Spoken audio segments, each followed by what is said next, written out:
लोमड़ी और सोने का अंडा। एक घने जंगल के किनारे एक छोटा सा गांव था।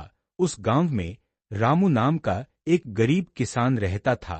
रामू बहुत मेहनती था, लेकिन उसकी गरीबी खत्म नहीं होती थी। उसके पास एक छोटी सी झोपड़ी और कुछ मुर्गियां थीं। उन्हीं मुर्गियों के अंडे बेचकर वह अपना गुजारा करता था। एक दिन रामू की एक मुर्गी ने बहुत अजीब अंडा दिया। वह अंडा सोने जैसा चमक रहा था। पहले तो रामू को लगा कि शायद उसकी आंखों का धोखा है, लेकिन जब उसने अंडे को हाथ में लिया तो वह सच में सोने का अंडा था। रामू बहुत खुश हुआ। उस अंडे को शहर ले गया और सुनार को दिखाया। सुनार ने बताया कि यह सचमुच सोने का अंडा है और उसके बदले रामू को बहुत पैसे मिल गए। रामू अब पहले से थोड़ा खुश रहने लगा। अगले दिन वही मुर्गी फिर एक सोने का अंडा दे गई। अब तो रामू की खुशी का ठिकाना नहीं रहा। वह रोज एक सोने का अंडा पाकर धीरे धीरे अमीर बनने लगा। लेकिन जंगल में एक चालाक लोमड़ी रहती थी।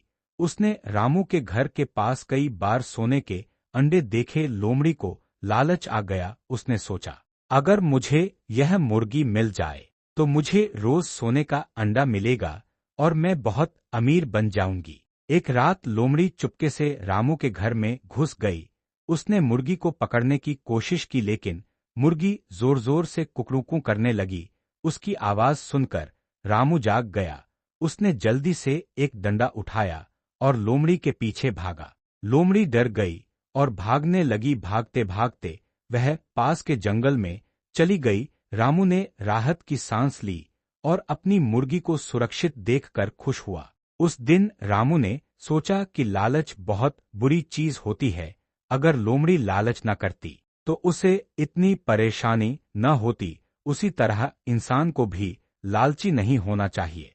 रामू ने अपनी मुर्गी की अच्छे से देखभाल की और रोज मिलने वाले सोने के अंडों से वह धीरे धीरे एक अच्छा और खुशहाल जीवन जीने लगा।